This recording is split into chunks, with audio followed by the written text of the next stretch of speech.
Good morning guys. तर आज आहे माझी एक्झाम आणि माझं सर्टिफिकेशन डे. तर मी खूप एक्सायटेड आहे या गोष्टीसाठी की मी आज फायनली सर्टिफाईड होणार ॲज अ मेकअप आर्टिस्ट. तर माझ्या क्लासेसमधल्या काहीशी अशीच बोलते तू तुझे ब्लॉग बघितले अशीच बोलते.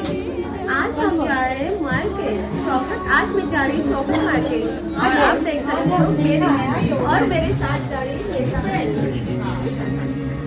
आज हम खाएंगे डोनट. गाइस बहुत भूख लगी थी इसलिए हमने कुछ का खा लिया. ये जाएगा मेरे ब्लॉग में. तर मी हे सगळं खूप मिस करणार आहे आणि ही आहे माझी मॉडेल जिचा मी शूट करत आहे. तर गाईज फायनली आणि यार मला अमृता मॅमकडूनच सर्टिफाईड व्हायचं होतं बिकॉज यार खूप पॉझिटिव्ह आहेत ह्या आणि मला एवढं आवडलं आहे आणि हा 1 महिना माझा कसा गेला मलाच कळालं नाही. आम्ही खूप एन्जॉय केलं आणि मी हे खूप मिस करणार आहे. हाय गाइस एंड ये है अपनी प्राची जो बना रही है बहुत